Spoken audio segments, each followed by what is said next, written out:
ألف مليون مبروك يا روح قلبي. سيبني انا عشان خاطر واحده برجل صناعي خدها واشبع بيها. طب طالما مش هتقدروا دي يبقى غوري في 60 داهيه وهات الرجل دي. بقول لك هات الرجل دي، قلت لك هات الرجل دي.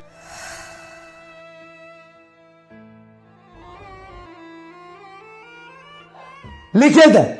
انت واحده ما عندكيش دم، انت واحده ما بتحسيش، انت جبروت. وانت واحد كداب. بقول لك ايه؟ انت واحد كداب. انا مش هسمع صوتك يا بنت، انا ما بحبكيش. في ايه يا بنت؟ خلاص اتجوزت. عايزه اعرفها. طب انت في ايه؟ انا ذنبي ايه من كل اللي بيحصل ده اصلا؟ امك وابوك مصورين. ذنبك هو اختارني انا مش عايزك انت. كان طول النهار وطول الليل يلف معايا وفي الاخر تسيبني. يا بنتي الحب ده من عند ربنا، ملوش دعوه ان انا رجلي سليمه ولا لا. ليه بتعملي كده؟ ده انا هوريك النجوم في عز الظهر. نصيب ان خليتك يا بنتي نصيب اصلا يبقى بحق. يا بنتي نصيب. نصيب في حد بيعترف هو الاسم من اول ليله هو نصيب. النصيب ده مين اللي كاتبه؟ ربنا سبحانه وتعالى. يبقى خلاص، يبقى ما يصحش تعملي اللي بتعمليه ده يا جبروت. ما انت هقول لك ايه؟ ما انت على امك. هي حصلت امي دي انا اللي حيشاها عنك يا عيله الرجاله. انت بتقولي ايه يا كلبه انت؟ انا غلطان ان انا اصلا خليت واحده زيك تخش هنا وانا هوريك امي فيك ايه؟ وهجيب لك امي. ولا انت ولا امك. اتفضلي غوري في 60,000 داهيه، غوري في 60,000 داهيه. اتفضلي خش براحتك. في 60 مليون مليار داهيه تدك وتاخد امك وعيلتك كلها يا استاذ. اتفضلي. حقك عليا والله العظيم. انا اللي غلطان، انا اللي عزمتهم في الفرح. والله العظيم افتكرتهم بني ادمين اتاريهم. ما تعتذرش ولا حاجه، هم حقهم برضو ان هم يتكلموا على حاجه زي كده. بقول لك ايه، انا مش عايز منك الكلام ده. انا واخدك وقال لك ان انت فوق اي حد. ماشي بس انا ما كنتش عايزه شخصيا، ولا فارق معايا ان انت عاجزه وعارف كل حاجه وعارف عيوبك كلها. ما كنتش عايزه اعمل لك مشاكل يا نور مع اهلك. يا شيخه بصي، انا مستعد ل100 مليون مشكله، انا مستعد لاي حاجه.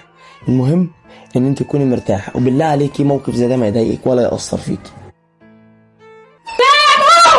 نهارك اسود النهارده. فين يا استاذ نور؟ بقول لكم ايه؟ فين؟ اقسم بالله العلي العظيم لو سمعت اي حس بينكم عشان النهارده ليله دخلتي، والله العظيم 3 ما هيفرق معايا ان انا ليله دخلتي، ولا هيفرق معايا حاجه. انا ولا ضربتها ولا مديت ايدي عليها. مسكني وقال لي يلا اطلعي بقى ستي زي امك. وهي هتتبلى عليك؟ بقول لك ايه بقى، انت تبدي العجزه دي عن بنتي؟ بحبها وده نصيب، واي حد هيتكلم في حاجه غير كده هزعله، لان ده نصيب، والنصيب ده مكتوب عند ربنا سبحانه وتعالى. اقسم بالله العلي العظيم زي ما بقول لك قدام امك، والله العظيم اموتك فيها. انا بقول لك اهو. تموت مني حيلتها. بقول لك ايه، الشغل دوت انا ليله دخلتي النهارده والله ما هيفرق معايا اي حاجه، وهطبق البيت عليه باللي فيه. عايزين نشوف لك. بقول لك ايه، تموت مني حيلتها، حقي بجيبه في ساعتها. انت عارفه لولا انت ست كبيره والله العظيم 3 كنت مسكتك موتك بجد. بس انا عشان محترم عمري في قوي بصراحه. انت بتكلم امي كده ليه اصلا؟ ازاي يا جبروت كده؟ سيبيه سكتله ليه؟ سيبيه انا هوريله. بس اقدر اعرف ايه سبب الهيصه دي؟ الشارع كله سمعكوا. اقدر اعرف يا نور تفسير للي بيحصل ده؟ اقول لك انا لا. انت مش عارفني؟ وابنك كان بيجي عندنا وكان عايز يخطبني وعشمني بالجواز وداخل خارج واكل شرب. دلوقتي واحد متجوز واحده برجل واحده.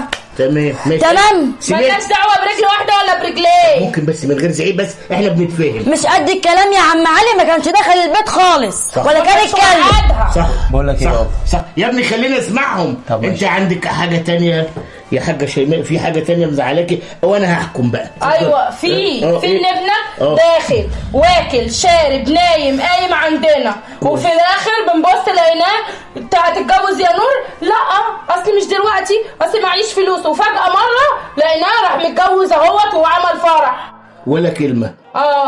بص يا حاج، انت عارفه طبعا ان انا كبير العيله طبعا، وكلكم بتحترموني طبعا على راسنا طبعا. استاذ علي، الكلام الفصل اللي هقوله ان ربنا سبحانه وتعالى لما خلق اي انسانه خلق لها اللي هيتجوزها. الحكايه دي هتمشي غصب عنك وغصب عنك وغصب عنه وغصب عن الدنيا كلها، اللي احنا بنسميه بالبلدي النصيب. هو مين اللي جمع قلبه على قلبها؟ ده ربنا، مش احنا يا ام شيماء. صدقيني الخير فيما اختاره الله. وبنتك طبعا دي بنتنا، واكيد اكيد اكيد نصيبها الكويس هيجيلها، صدقيني يا حاجه، ده انت عارفه ربنا. انت كلامك على ما راسي. ينفعش الخناق والكلام ده، هو مش بمزاجه، ده ربنا اللي ألف قلبه على قلبها عشان يتجوزها. وبنتك هيجيلها نصيبها وهيجيلها من عند ربنا، صدقيني اللي يمكن احسن من نور 60,000 مره. يا حاجه شيماء، العقل مش هي العقل دلوقتي يا جماعه خلاص. في اي حد عنده اعتراض على الكلام اللي انا بقوله؟ انا يا حاج بس عندي اعتراض. اتفضل. حتى لو حصل يا حاج، ينفع حاجه واحده زي دي تقوم جايه شاده الرجل بتاعتها الصناعي وتخليها هو مد ايده عليا، اصحابي مد ايده عليا. انت ضمن نفسك، انت ضمن نفسك. لا مش ضمن نفسي، بس ليه يضحك عليا؟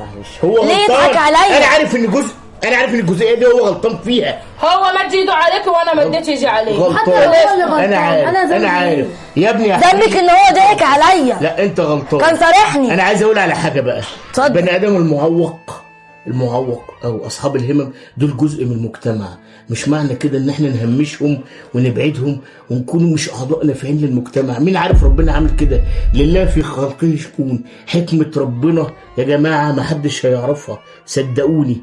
وانا بنهي كلام النهارده وبقول كلنا لازم نخضع لاراده الله باننا نرضى يا جماعه. ونعم بالله يا عم علي.